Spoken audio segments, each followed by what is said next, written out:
সন্তান জন্মের 7 দিনের মধ্যে আকিকা দিতে না পারলে আর পরে দেওয়া যাবে কিনা?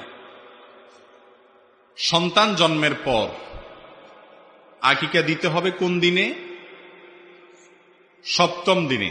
প্রশ্নকর্তা ভাই লিখেছেন 7 দিনের মধ্যে দিতে হবে। 7 দিনের মধ্যে বলতে 7ম দিনে দিতে হবে, 6 দিনের দিন না, 5 দিনের দিন না। যেদিন জন্মগ্রহণ করেছে তার 7 দিন পরে না, 7ম দিনে। 7ম দিন মানে কি? যেদিন জন্মগ্রহণ করেছে শিশু সেটাকে 1 ধরে এরপরে 2, 3 গুনতে গুনতে 7 হবে, যে সেদিনে কি দিতে হবে? আকিকা দিতে হবে। এটা হলো ওই দিনে আকিকা দেওয়াটা হলো সুন্নাত। আর যদি 7ম দিনে দিতে না পারেন, কোন কোন বর্ণনায় 14তম এবং 21তম দিনে কোথাও আছে। এই দিনগুলোতেও যদি দিতে না পারেন, অনেক সময় বাবার হাতে পয়সা কড়ি ছিল না, তাহলে সেক্ষেত্রে কি করবেন? বড় হওয়ার পরেও আকিকা দিতে পারবেন। এটাই বিশুদ্ধতর মত।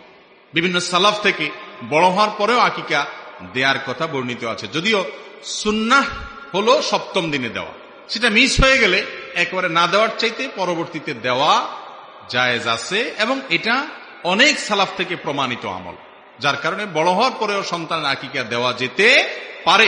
ইচ্ছাকৃতভাবে বিলম্ব করা উচিত না।